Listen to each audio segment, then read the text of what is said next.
Hello friends, NK Prajapati classes में आपका स्वागत है। तो टॉपिक पढ़ेंगे, मुख्य टॉपिक जो रहेगा अधिगम के बारे में। ये एक ऐसा टॉपिक है जो कि हर एग्जाम में यहाँ से प्रश्न आता रहता है। तो सबसे पहले अगर बात करें तो अधिगम को हम इंग्लिश में कहते हैं लर्निंग कहते हैं। क्या कहते हैं? अधिगम का मतलब होता है सीखना। जब भी हम कोई नई वस्तु को सीखते हैं तो वो क्या कहलाता है? अधिगम कहलाता है।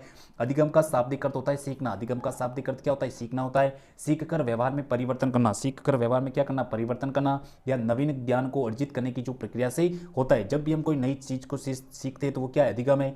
अधिगम एक निरंतर चलने वाली प्रक्रिया। अधिगम कैसी प्रक्रिया है? निरंतर चलने वाली प्रक्रिया है, जो कि निरंतर चलती रहती है, जिसका जो प्रमुख उद्देश्य बालक बालिकाओं के व्यवहार में अपेक्षाकृत स्थायी परिवर्तन करने से होता है। अधिगम जो होता है एक निरंतर चलने वाली प्रक्रिया होती है, जिसका प्रमुख उद्देश्य क्या होता है? बालक बालिकाओं के व्यवहार में क्या करना? स्थायी परिवर्तन है। क्या करना? स्थायी परिवर्तन।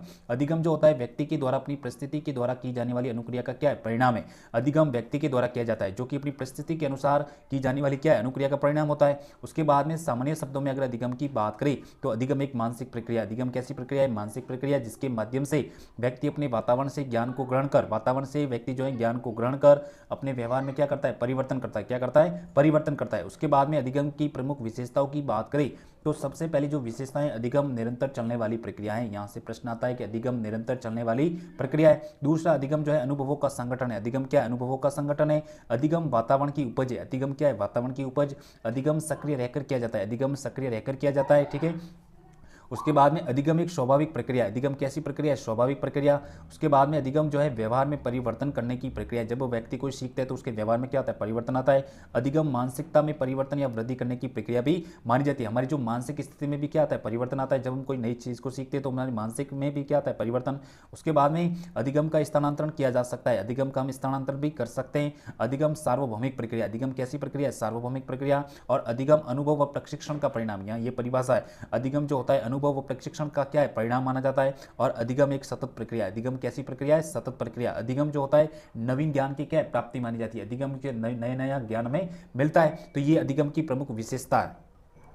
उसके बाद में अधिगम की प्रमुख परिभाषाओं की बात करें तो सबसे पहले जो विद्वान हुए थे वुडवर्ड के अनुसार, वुडवर्ड ने अधिगम के बारे में क्या कहा? तो वुडवर्ड ने कहा था कि सीखना विकास की प्रक्रिया है। वुडवर्ड महोदय ने कहा था कि सीखना विकास की क्या मानी जाती है? प्रक्रिया मानी जाती है। दूसरा, गिलफोर्ड की बात करें तो गिलफोर्ड ने कहा था कि व्यवहार द्वारा व्यवहार में परिवर्तन। गिलफोर्ड ने कहा था व्यवहार द्वारा व्यवहार में परिवर्तन क्या कहलाता है? अधिगम कहलाता है। व्यवहार द्वारा व्यवहार में परिवर्तन क्या कहलाता है? अधिगम कहलाता है। उसके बाद में क्रॉनबेक की बात करें तो अनुभव के परिणाम स्वरूप, अनुभव के परिणाम स्वरूप व्यवहार में परिवर्तन, अनुभव के परिणाम स्वरूप व्यवहार में परिवर्तन क्या कहलाता है? अधिगम कहलाता है। उसके बाद में गेट्स महोदय की बात करें, अनुभव व प्रशिक्षण के माध्यम से, अनुभव व प्रशिक्षण के माध्यम से व्यवहार में क्या करना? परिवर्तन करना। अनुभव व प्रशिक्षण के माध्यम से व्यवहार में परिवर्तन करने की जो प्रक्रिया मानी जाती है उसे हम क्या कहते हैं? अधिगम कहते हैं। उसके बाद में क्रो एंड क्रो की बात करें तो क्रो एंड क्रो ने कहा था कि आदत, ज्ञान, अभिरुचि और अभिवृद्धि में वृद्धि की जो प्रक्रिया वो क्या कहलाती है? अधिगम कहलाती है। आदत, ज्ञान, अभिरुचि और अभिवृद्धि में वृद्धि की जो प्रक्रिया वो क्या कहलाता है? अधिगम कहलाता है। उसके बाद में पॉवलोव के अनुसार बात करें तो पॉवलोव ने कहा था कि अनुकूलित अनुक्रिया के परिणाम स्वरूप व्यवहार में जो परिवर्तन आता है,